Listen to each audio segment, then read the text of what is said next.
Olá, meus amados, mais uma vez Uricelli, canal Sem Fermento. Agradeço a vocês que têm assistido os vídeos, têm dado like e compartilhado. Se você ainda não é inscrito, se inscreva, ative o sininho e receba a notificação a cada vez que eu der postar um vídeo. Dê os like, porque assim o YouTube mantém o vídeo no ar por um pouco mais de tempo, para que outras pessoas também tenham acesso. E o que eu quero falar hoje com vocês? É algo que a denominação da qual eu fiz parte nesses últimos dias, eles têm um estudo específico a respeito da Bíblia, o que é a Bíblia. Eles lá dizem que a Bíblia é a palavra de Deus. Eu vou falar Deus. Eles lá dizem que a Bíblia é a palavra de Deus. Você acredita nisso? Claro que sim, né? Todas as religiões defendem dessa maneira. Mas se eu disser para você que a Bíblia, ela contém a palavra de Deus, mas não em totalidade. Porque a Bíblia foi um livro, na verdade ela é inspirada por alguns profetas, né? Foi inspiração. Alguns homens inspirados escreveram, mas essa escritura caiu em mãos erradas. E hoje você encontra uma opção de coisas obsoletas, contraditórias, dentro da própria escritura.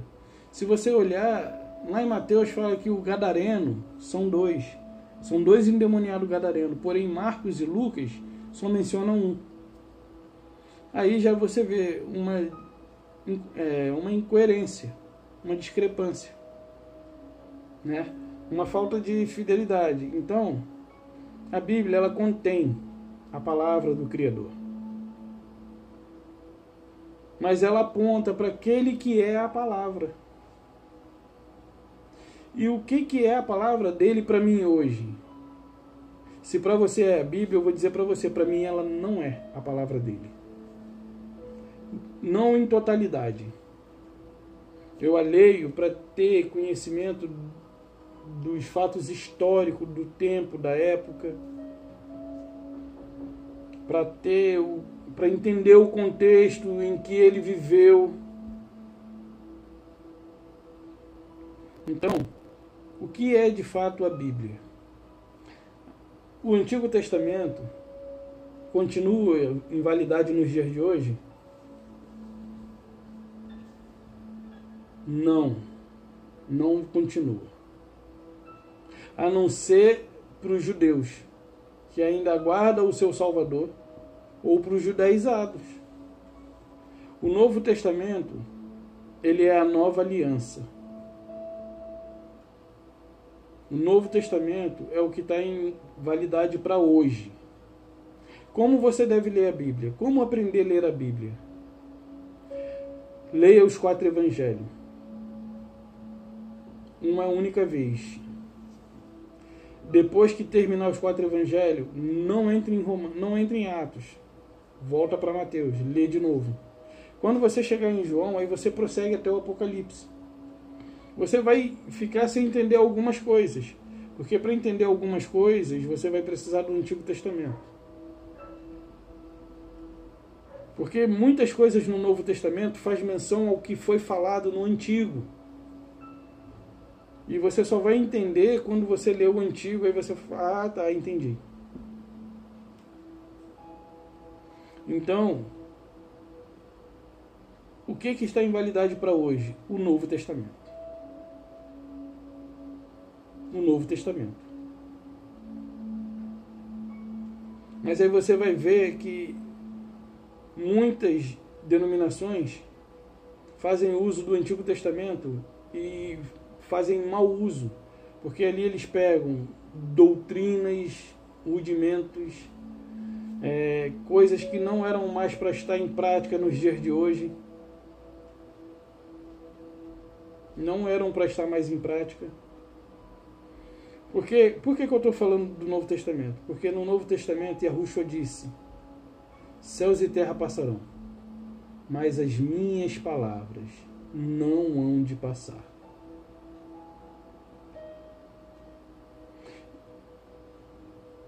E o Antigo Testamento não é a palavra dele? Também. Mas o Antigo Testamento era sombra de algo que estava para acontecer. Era sombra de algo que estava para acontecer. E quando isso se cumpriu? Quando ele nasce, morre e ressuscita. Porque o Antigo Testamento todo apontava para aquele que um dia viria em prol de salvar toda a humanidade. E se você não condicionar o Criador, a religião, a oração, e entender que a vida é a catedral e que os nossos relacionamentos são frutos de uma vida com o Criador, em sua presença, fica muito mais fácil você entender o seu propósito. Aqui no Novo Testamento, ele morreu e ressuscitou. Aqui ele era prometido e se cumpriu aqui.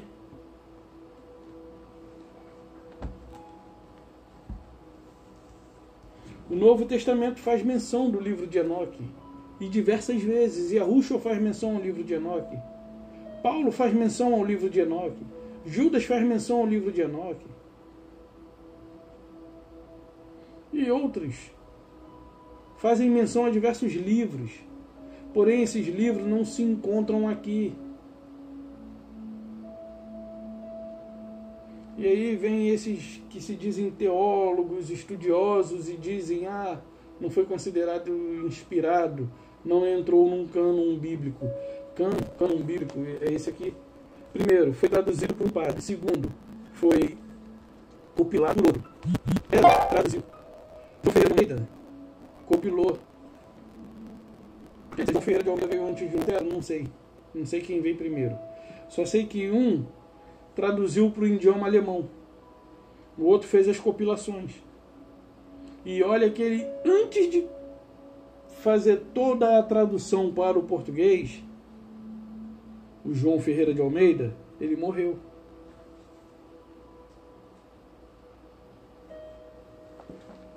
Então, ele não chegou a concluir tudo. Porque provavelmente ele estava colocando coisas que comprometia. Por isso que elas, todos os dias, praticamente são atualizadas. Para quê? Para tirar coisas que façam, para que percam o sentido.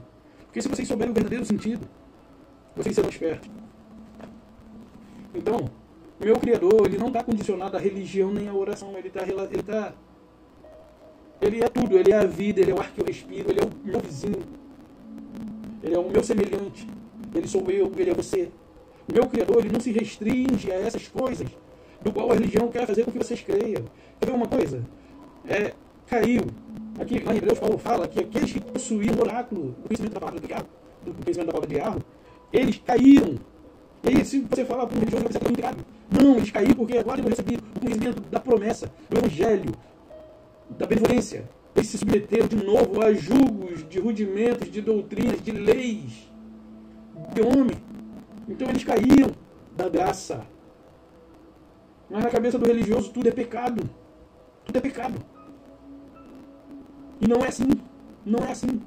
Hoje, eu não preciso nem de Bíblia para me salvar, porque eu sei quais são os passos do Salvador, quais são as coisas que eu preciso fazer.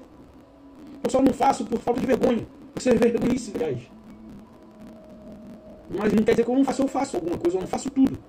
Porém, a religião ela restringe as pessoas e dá um destino, como se fosse algo bom. Quer ver outra coisa? Para ele, julgo desigual é um cristão casar com alguém não cristão.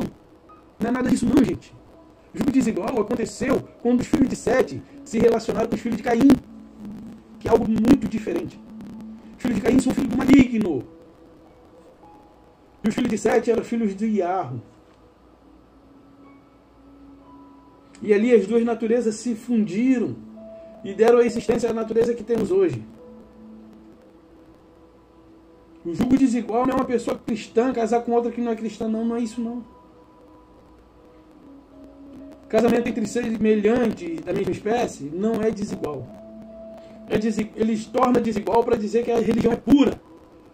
Para fazer com que a religião pode ser pura, sabe de coisa, o teu e o meu Salvador. Ele não fundou nenhuma religião, nem designou os seus discípulos para fundarem nenhuma. Ele disse, ide por todo mundo, anunciai a promessa a toda criatura, e batizando em meu nome. Isso para os judeus, que tinham que se arrepender de todos os sacrifícios que eles haviam realizado. Por isso ele deu essa ordem aos 12. Só que quando chega a vez de Paulo, Paulo diz, olha, eu não fui chamado para batizar. Ele até batizou um ou outro, mas judeus. Porque todos os judeus eles tinham que se arrepender dos sacrifícios que ele tinha oferecido. Por conta deles, muitos animais morreram. Então eles tinham que se arrepender. Não somente da morte dos animais, mas dos seus pecados. Mas de Paulo para frente, você não vê Paulo batizando nenhum dos gentios sequer. Aí vem a religião trazendo o Velho Testamento para os dias atuais e fazendo eles se tornarem válidos. É válido como leitura, mas não para que você volte a se subjugar às coisas da qual foram cumpridas. Por isso ele diz lá, não penseis que vim abolir, ou vim revogar a lei e os profetas.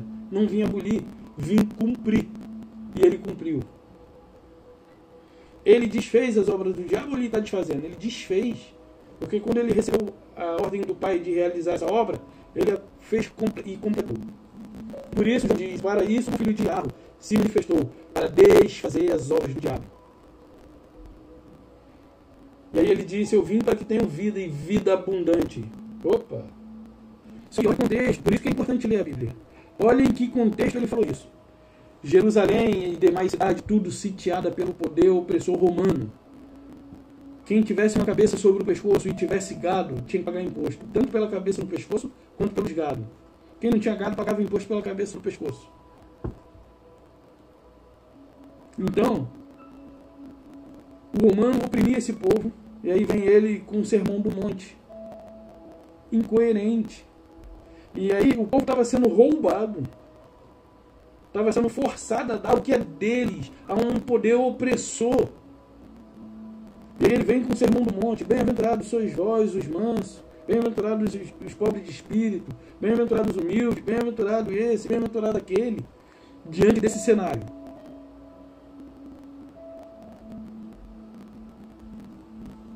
Então, ele estava dizendo para o povo, felizes são aqueles, felizes são esses, felizes aqueles outros.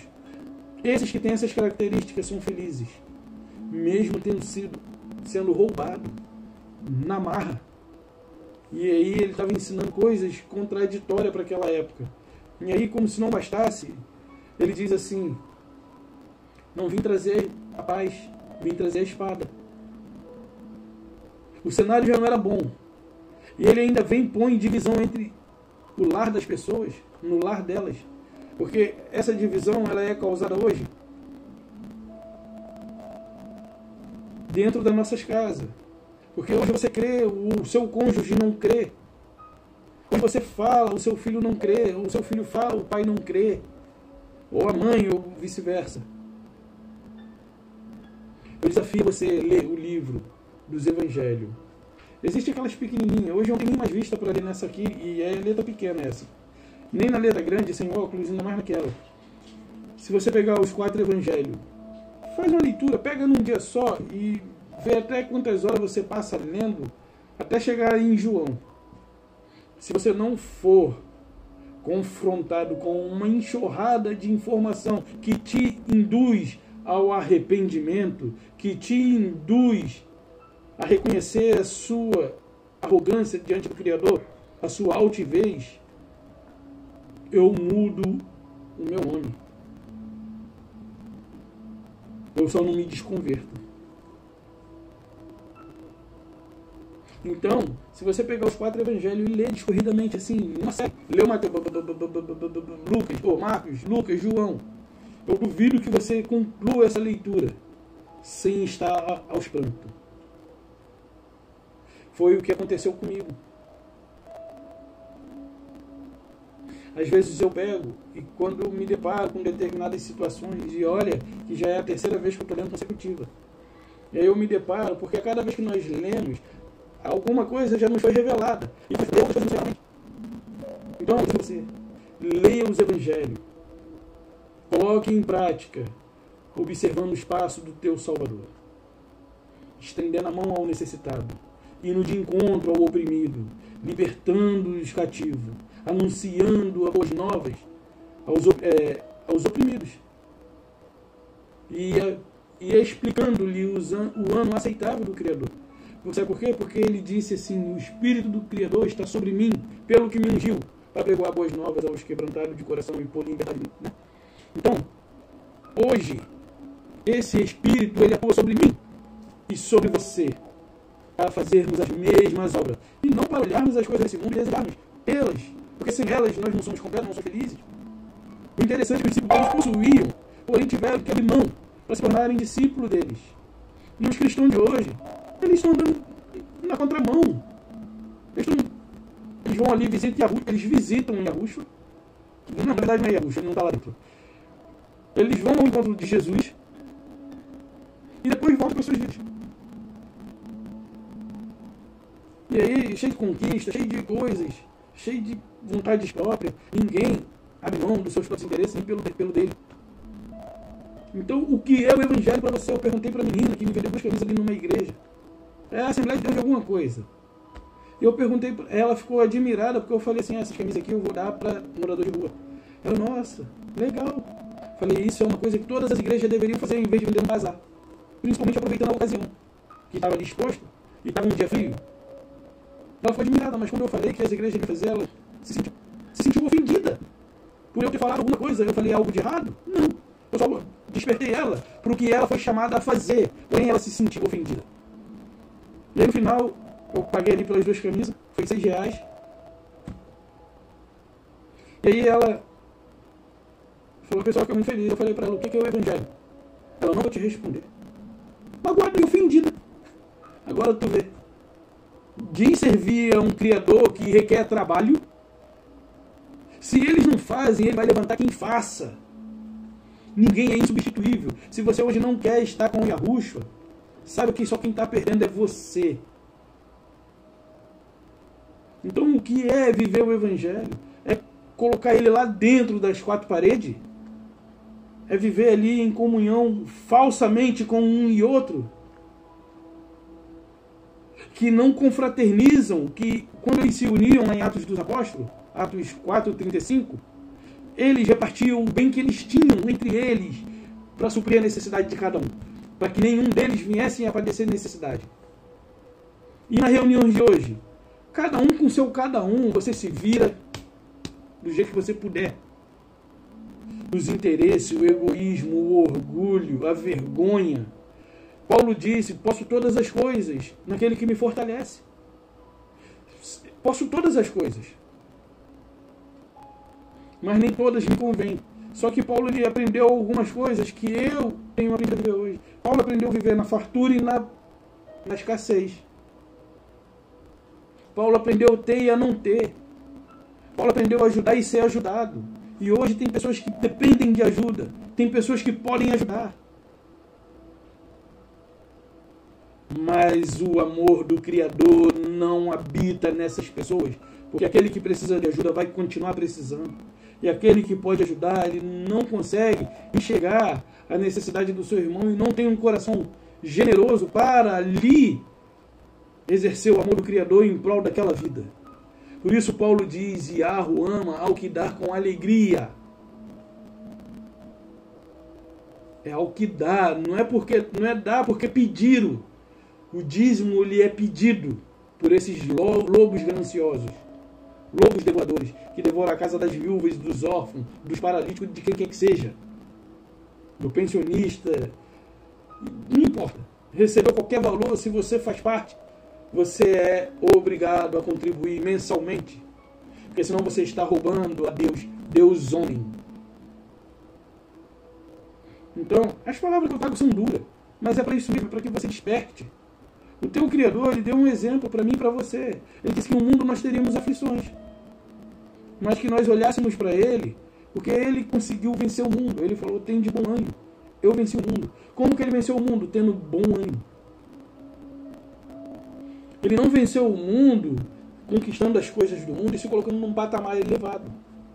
Até porque você vê pessoas que possuem bens materiais tirando suas próprias vidas. A menina, nem queria mencionar isso aqui, a menina, ela sofria de depressão, era bipolar, seu comportamento, e aí estava de casamento marcado, na véspera do casamento, ou no dia do casamento, o noivo desiste. E ela decide encarar aquilo ali como se não tivesse sido ofendida, encara, casa-se com si mesma, não sei como, mas ela casou consigo mesma, e no dia seguinte se suicidou. Porque estava em depressão.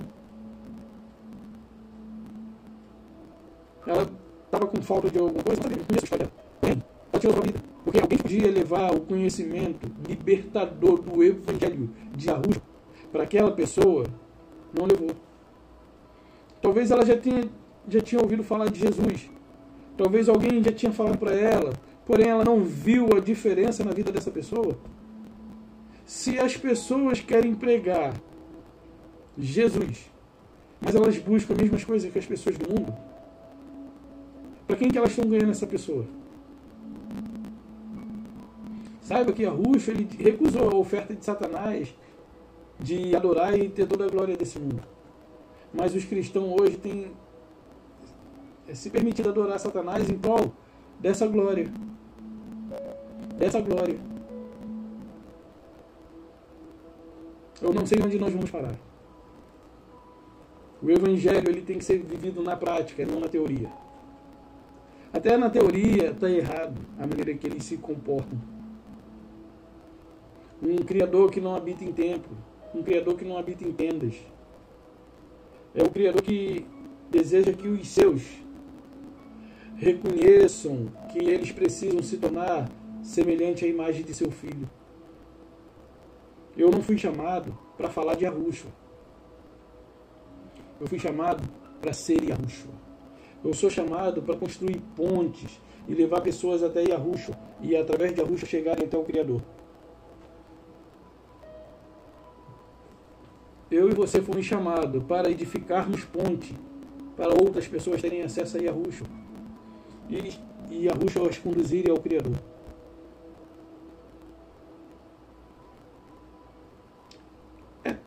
É tão contraditório o Evangelho vivido pela religião. A religião tem demonstrado para as pessoas que é possível ser próspero financeiramente e andar com Jesus. A religião só não diz que os discípulos... Aí eles vêm com a desculpa de que os discípulos precisaram largar. O que mudou? O que mudou dele para cá? As épocas. Mas o chamado, por isso que são poucos. Muitos são chamados e poucos são os escolhidos. Porque são poucos os que abrirão mão. Lembra do jovem rico?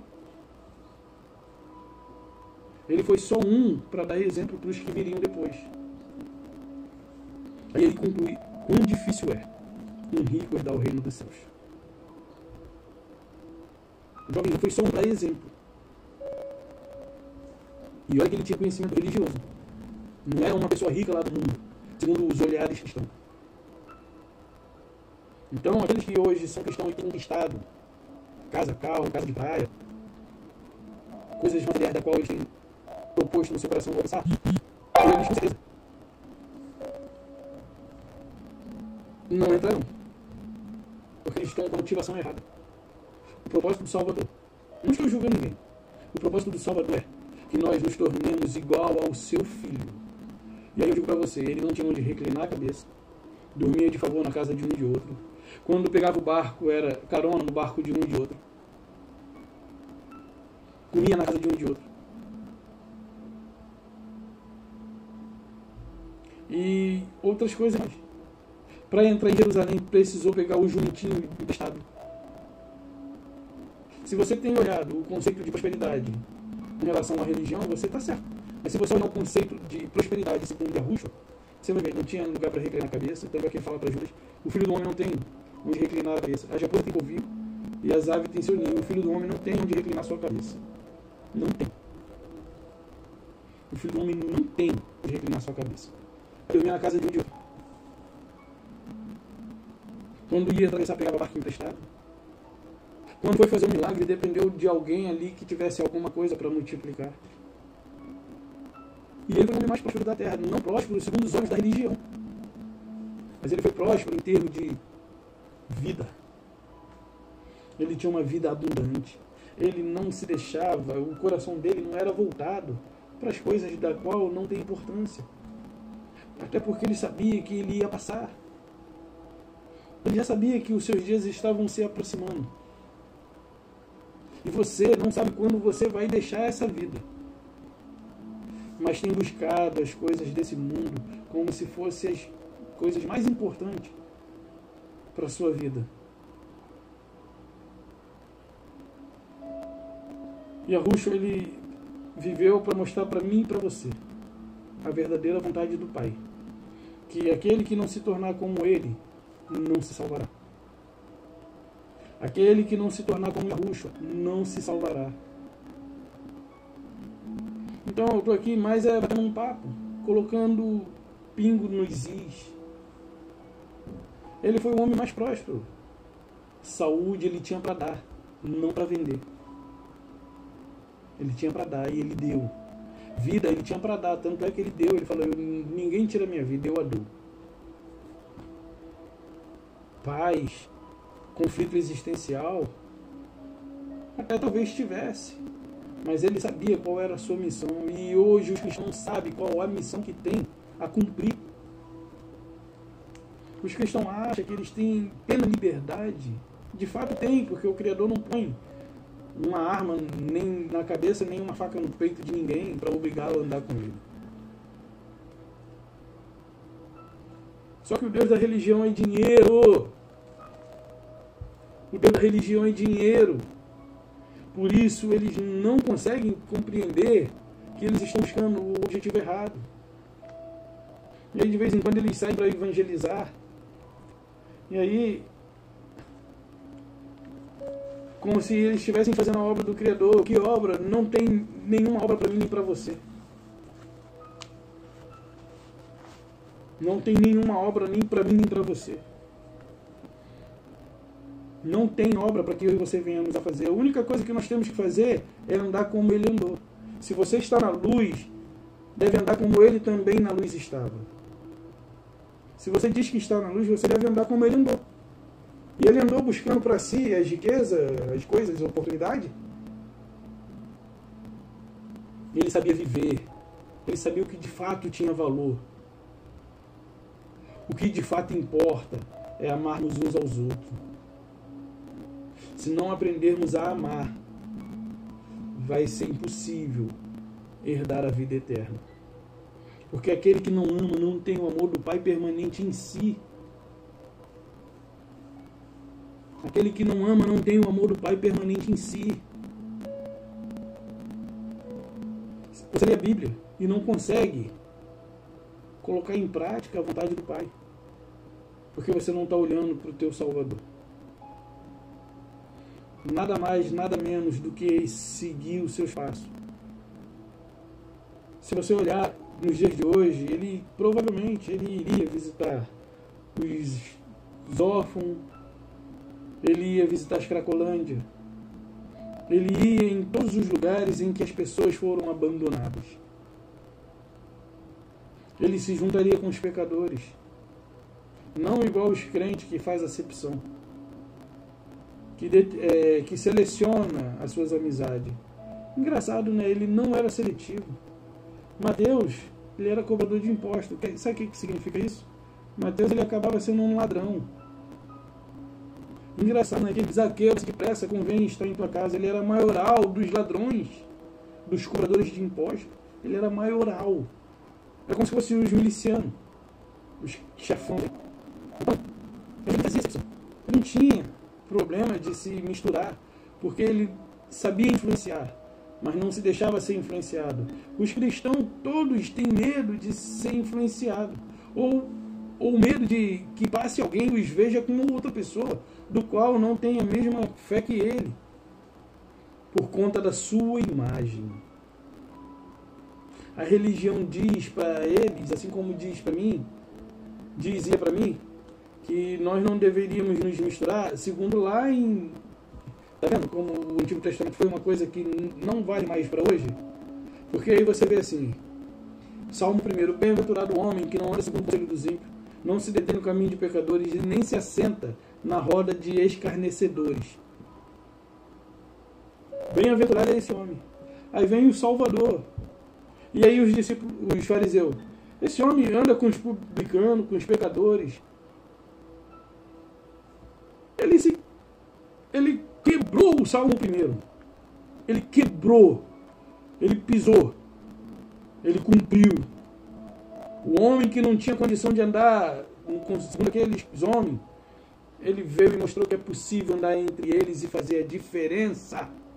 Porque entre eles também tem aqueles que são do aprisco dele, que são ovelha dele, porque ele falou que tem outras ovelhas que não são desse aprisco. E aí você vê os cristãos assim, com medo de se influenciar, com medo de se misturar, porque eles, eu não vou ter espaço para fazer diferença. Eles não sabem falar a respeito do que eles têm aprendido, porque eles pensam que tem que saber pregar. Não, mostre amor, mostre como você se comporta, mostre o jeito que você reage às situações que são levantadas. Mostre aquela pessoa que, acima de tudo, independente do jeito que ela se encontra hoje, existe um ser que a ama acima de qualquer outro nessa terra. Mais do que qualquer outro, mais do que seus pais, suas mães, e até mesmo mais do que ele. Eu tenho aprendido isso. E hoje eu não tenho feito mais acepção. Hoje eu me relaciono com qualquer pessoa. E aí você vê, né? Eu conheço cristão que, assim, quando ouve falar que alguém é macumbeiro ou espírita, já cria uma parede, um escudo,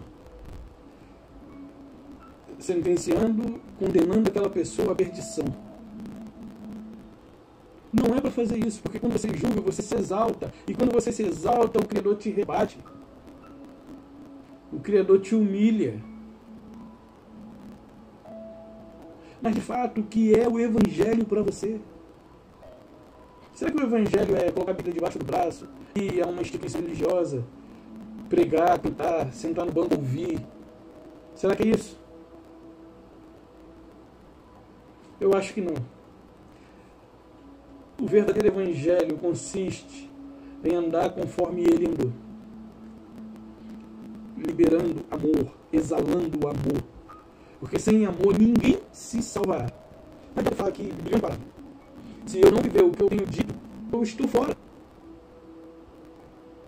Por isso ele diz muito chamado, poucos são os espíritos. A religião não deixa as pessoas abrir mão dos seus próprios interesses. A religião influencia as pessoas a olhar para o seu próprio umbigo.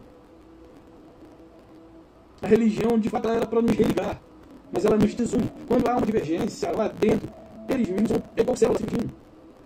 1,2, 2,4, 4,8, 16, 32, 64, 128, e assim sucessivamente. E assim sucessivamente. Basta alguém não concordar. E aí, porque sabe, tem um pouco de conhecimento, e aí sai, vai para uma comunidade, aluga um espaço pequeno e começa uma congregação talvez com 20, 30 membros, ou até menos, 15. E daqui a pouco aluga um espaço maior, e aí vai crescendo e assim surge.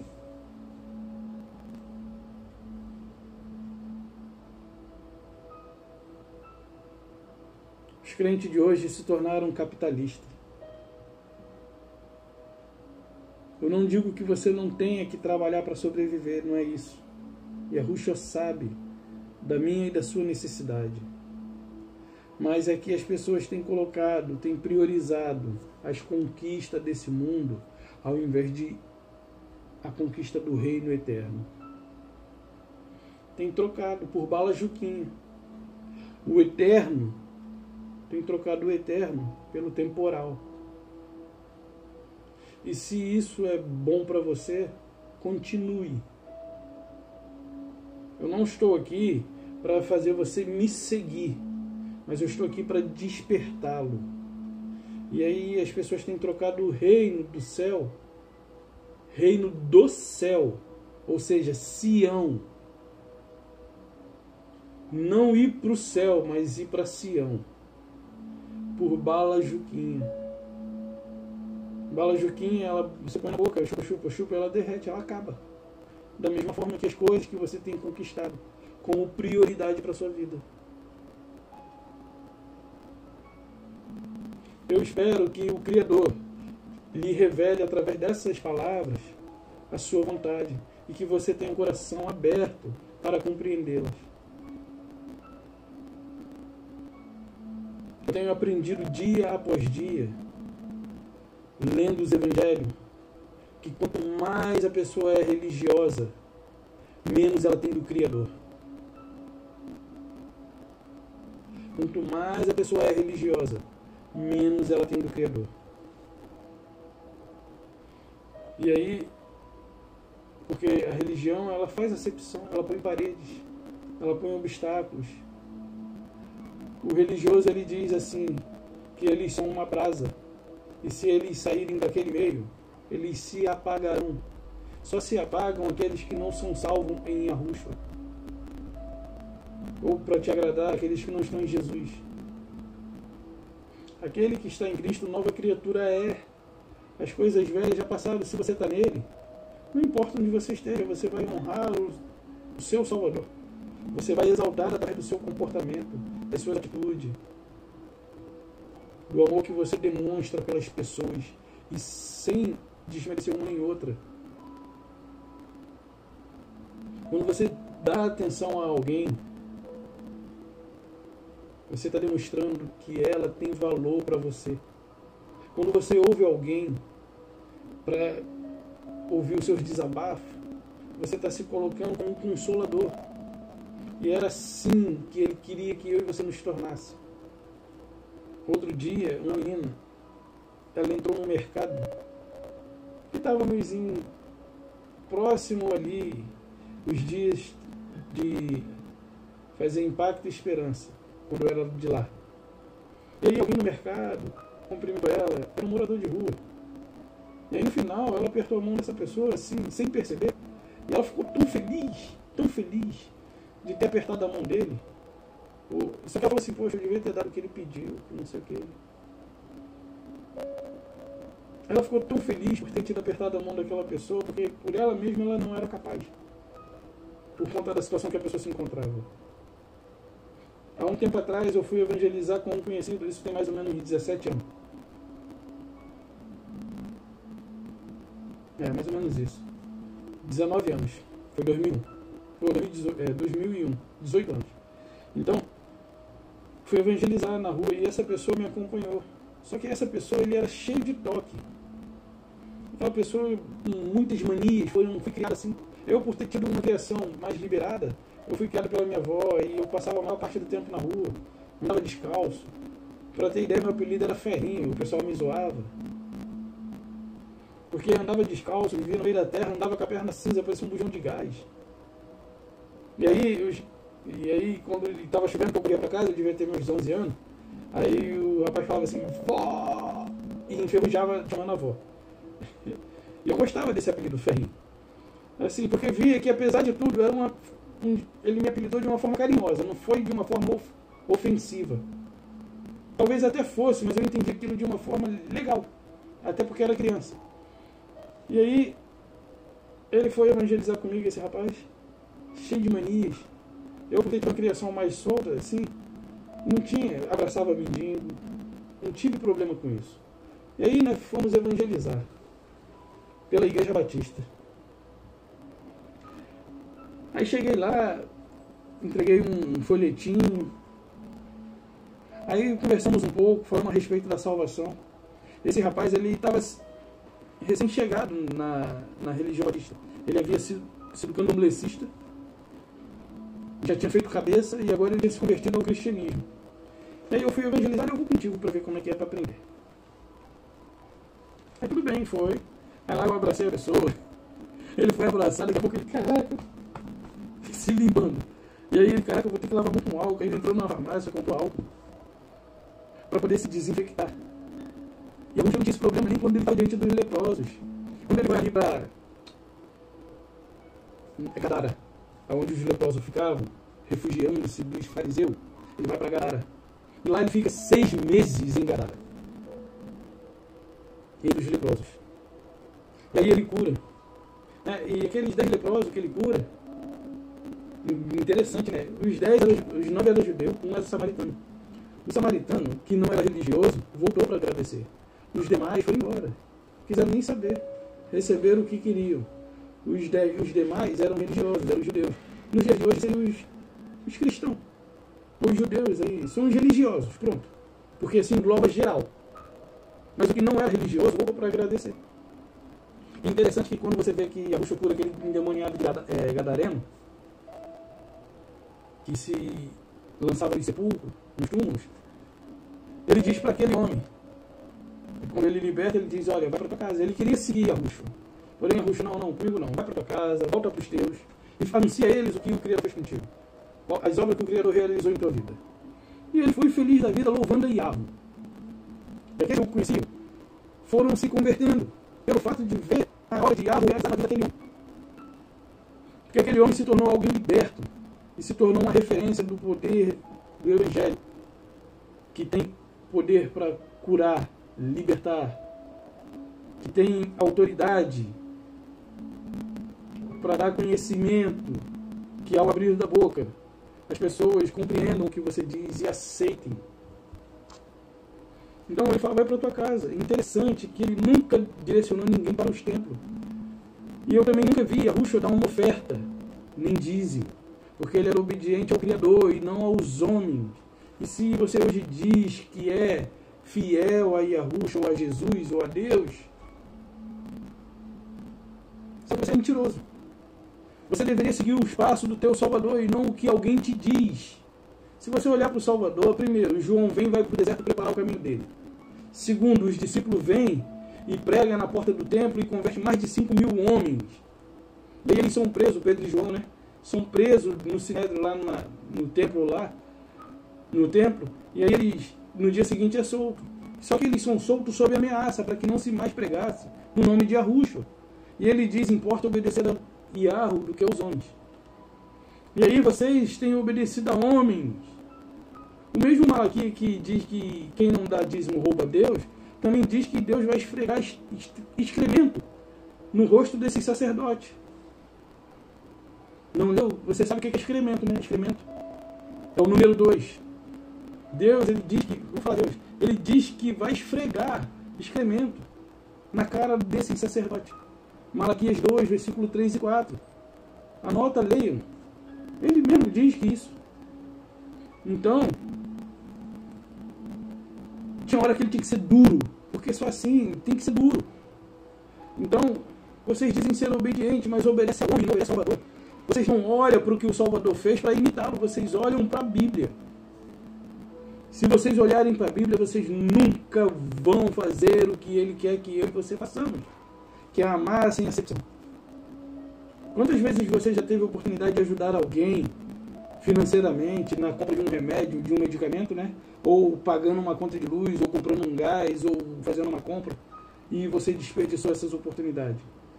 Sabe que quando você não faz a um destes pequeninos, você está negando ao próprio Criador, ou ao próprio Salvador. Então, é necessário que eu e você venhamos a amar as pessoas, não a palavra.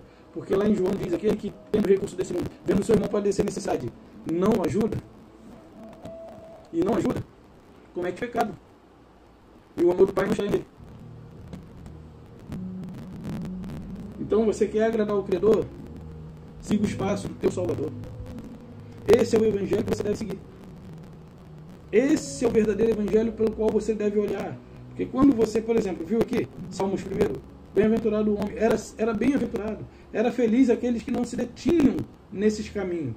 Hoje, feliz é aqueles que andam entre eles, para mostrar a eles que eles também são alvo do amor do Pai. Mas os cristãos de hoje são tipo o filho pródigo, ou o filho mais velho. Ficam enciumados quando alguém vem e passa à frente, quando alguém vem mesmo que não mereça. Ah, meus amados, está muito errado, está muito errado. O Evangelho na prática é outra coisa. É outra coisa. É um Evangelho vivido, não é um Evangelho balbuciado e expressado com palavras. É algo que você não tem como demonstrar falando, mas agindo. Então, Paulo diz assim, que haja em mim e em você os mesmos sentimentos que houve nele. E aí Paulo, ele, através desse conhecimento que ele adquiriu, ele aprendeu a viver na fartura, na escassez. Aprendeu também que todas as coisas lhe são possíveis. Que ele podia todas as coisas naquele que lhe fortalece. Nada que você deixe de conquistar ou que você conquiste vai acrescentar na sua vida espiritual. Mas quando você aprende a colocar em prática esse evangelho, as coisas mudam, o seu foco muda. Não busque a glória do mundo, busque o reino de Yahweh e a sua justiça. Esse é o conselho para mim e para você. Você vai trabalhar as demais coisas, ele vai dando, ele vai abençoando. Nós só precisamos do corpo, da saúde e de um teto sobre a nossa cabeça. E devemos ser gratos por tudo que nós já temos. Mas aí as pessoas têm mostrado para mim, para você e para o Criador, que elas estão inconformadas com a realidade que elas vivem. Elas não são agradecidas, porque elas querem mais, porque elas, para serem felizes, são induzidas pela religião a buscarem mais. E por conta disso, elas não conseguem ser gratas ao Criador pelo que elas têm. Aprenda a ser grato com o pouquinho que você tem. Porque através desse pouquinho, você vai alcançar a sua vida eterna. Porque as pessoas paupérrimas, que moram em casa de taipa, que é aquelas casas com madeira e barro, né? Que não tem televisão, não tem celular, não tem energia elétrica, água de poço. Vivem e talvez com mais paz do que eu e você. Não vivem na cidade grande. Porque o Criador, ele nos criou para habitarmos o campo. Mas quem criou a cidade foi Caim. A cidade não é o lugar que o Criador quer que eu e você estejamos, porque ele criou o homem e botou no jardim. E é para lá que nós iremos quando deixarmos essa vida. Para o jardim do Éden, o paraíso. É para lá. Então, ele nos criou não para vivermos em cidade. E por que isso acontece conosco? Porque nós vivemos na cidade. Cidade é coisa de Caim, criada por Caim e com interesses. Aqui as pessoas têm que correria. Aqui elas dependem de indústria. No campo você planta e come do que você plantou. Adão, ele foi chamado para lavrar a terra. Adão, ele não era um desocupado. Como assim nós não seremos quando herdarmos a vida eterna? Eu só espero o Criador permitir, se é que já não está preparado. Ele sabe do jeitinho que eu gosto. Ele disse, na casa de meu pai há muitas moradas, se não fosse, o Senhor não teria dito. Ou seja, há muito espaço para mim e para você. E você tem corrido atrás de coisas que não acrescentam, só te dão uma posição aos olhos humanos. Porque para ele, todos são iguais, não importa o que tem ou o que não tem. O que importa é o que nós carregamos dentro de nós. Aquele que habita em mim, ele é maior do que todas as conquistas que esse mundo pode me oferecer. E ele tem que ser meu único contentamento. Eu me contento com ele. Eu me alegro com ele. Eu sou realizado nele. Mesmo não tendo. E olha que hoje eu de fato não tenho nada. Não tenho nada. Eu não tenho onde cair morto. Mas eu tenho alegria nele. Eu não falo assim para que você, ele se tornou um super cristão. Não, nem gosto desse título. Eu sou servo. E estou aqui para servir. Então hoje eu dependo única e exclusivamente dele. Para levantar, principalmente. Então, o que ele deseja para mim e para você é que sejamos felizes com o que temos, que sejamos agradecidos, porque nada tem nos faltado. Mesmo que seja na escassez, como Paulo. Paulo era próspero financeiramente. E aí ele me revela que nós podemos ajudar e também podemos ser ajudados. Tem gente que existe ajudando. E tem gente que está vivendo sendo ajudado. Não que isso seja ruim, mas é que nós temos que aprender. Por isso eu gosto de um louvor que ele canta, que ele diz assim: Senhor, quebra o meu orgulho, eu quero descer e mergulhar. Então, temos que aprender a descer. Temos que aprender a descer. Para que ele de fato se revele a nós, para que nós possamos ser a manifestação ou a resposta de oração para alguém, para que nós possamos iluminar o caminho de outras pessoas que ainda estão em trevas. E não importa se elas se encontram na religião, nas seitas. Eu peço a você, ponha na sua consciência. Veja o Evangelho da maneira que deve ser observado e siga os passos de Yahushua. Porque só assim você será capaz de vencer o mundo. Ele disse que nós temos que vencer o mundo. O mundo, ele tem seduzido milhares e milhares de cristãos com a sua glória. E a única coisa que ele tem para atrair os cristãos: prostituição, fama, status, dinheiro. É só isso, poder, fama, essas coisas todas. É isso que o mundo tem. E se você quiser se tornar uma pessoa sucedida, é só você ir para o Universal ou continuar na religião com o intuito de buscar o interesse pessoal e ser fiel no que você tem feito, e você vai alcançar. Mas saiba que para herdar o reino do Criador, você tem que se tornar semelhante ao seu filho. E assim nós seremos salvos para estar com ele juntamente naquele grande dia. Vejo vocês na eternidade, se assim vocês derem ouvido à palavra. Se vocês colocarem em prática, e eu também, tá? E eu também. Porque muitos são chamados, poucos são os escolhidos. Espero não ter sido somente chamado, mas também escolhido. E que você seja um escolhido e não somente chamado. Que você não seja como o jovem rico, que recusou o convite de segui-lo, por conta do que conquistou. Largue tudo como fizeram os discípulos e siga Yahushua. Essa é a mensagem que eu deixo para vocês. Um beijo no coração e até a próxima. Dê o like.